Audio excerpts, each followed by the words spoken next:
Hey loves. So I'm just popping on to prepare any of you that are awaiting this new moon coming up. It's this powerful new moon, this Samhain new moon, this New Year new moon, this beginning of entering into and through this thin veil.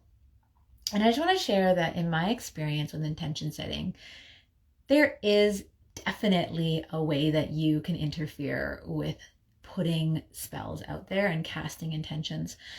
And after hosting, I think I've hosted 28 circles, like official circles, I've learned how to sniff out when people are not ready to actually receive what they desire. And one of the easiest ways to notice that is in language, is in the language that we are using to call what we want into our lives. So with Spinners of Fate, the Desire Council, I've got a freebie coming up tomorrow. That will be Wednesday the 30th at 10 a.m. Pacific Standard Time. I think that's 6 p.m.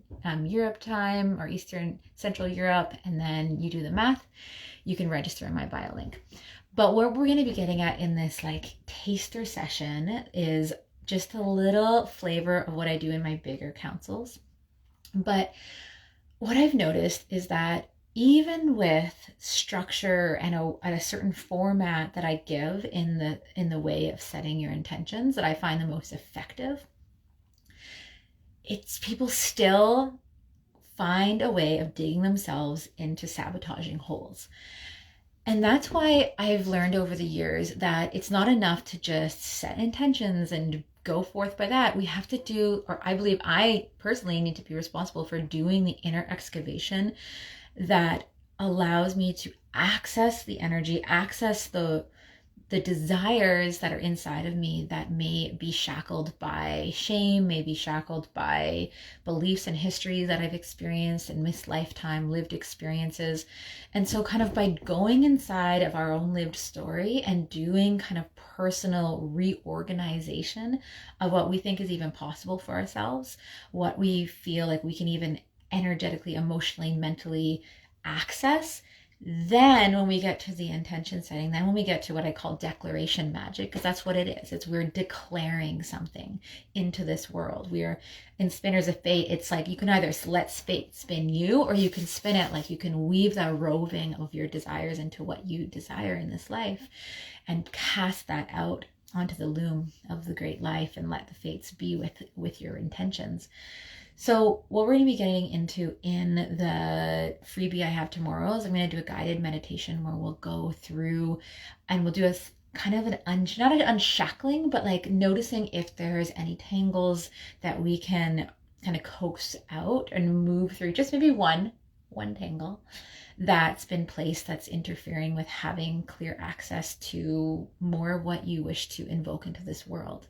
And it can start like an energetic detangling when we go into the soul realm, and we're going to be journeying for that. But then after that, what I found, the formula that's my favorite way of preparing us and our bodies and our minds and our will to be on board with what we're casting, is that we have to stretch first to the world.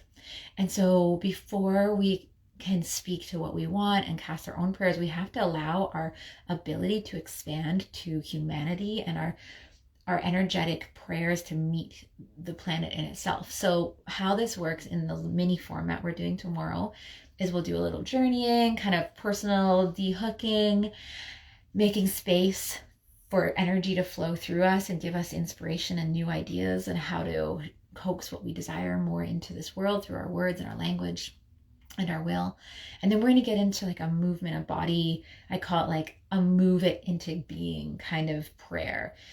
And so I'll put on some music, regardless if you're into it. Just it's a space where we, instead of getting into our head, we can let our body set that intention, and that'll be for humanity and the planet. And so we'll do a movement practice that's really simple, really enjoyable. I love it. It's my favorite way of praying.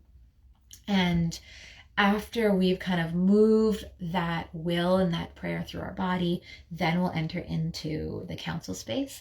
In this situation though, y'all, this is really rare because I acknowledge that like being on a Zoom call with random people from all around the world might not be the safest place for you to speak to what you want, really want, like really, really, really want, unabashedly want, brazen and bold. And so what I've decided to do as an experiment is that anyone that's coming to or signing up to either catch the replay or to come live tomorrow, you need to bring one person. You need to find somebody. It can be a partner, a roomie. It can be that person that you have a secret, magical crush on, that you've wanted to do some kind of like focused prayerful work with. You figure that out. That's up to you. I can't help you with that one.